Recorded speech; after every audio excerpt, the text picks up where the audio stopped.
Hello everyone. In this video, I will show you how to transfer money from OnePay to Cash App.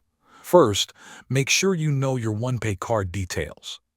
Check whether you have a physical card or a virtual card and have the card number, expiration date, and CVV ready. Next, open the Cash App on your phone.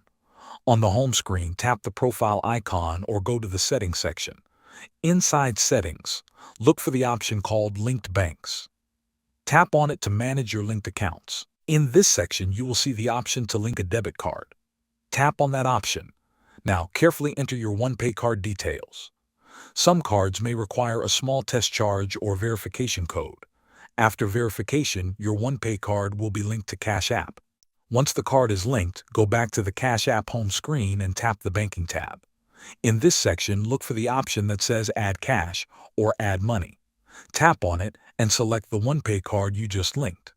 Then, enter the amount of money you want to transfer from OnePay to Cash App. Review the details and confirm the transfer.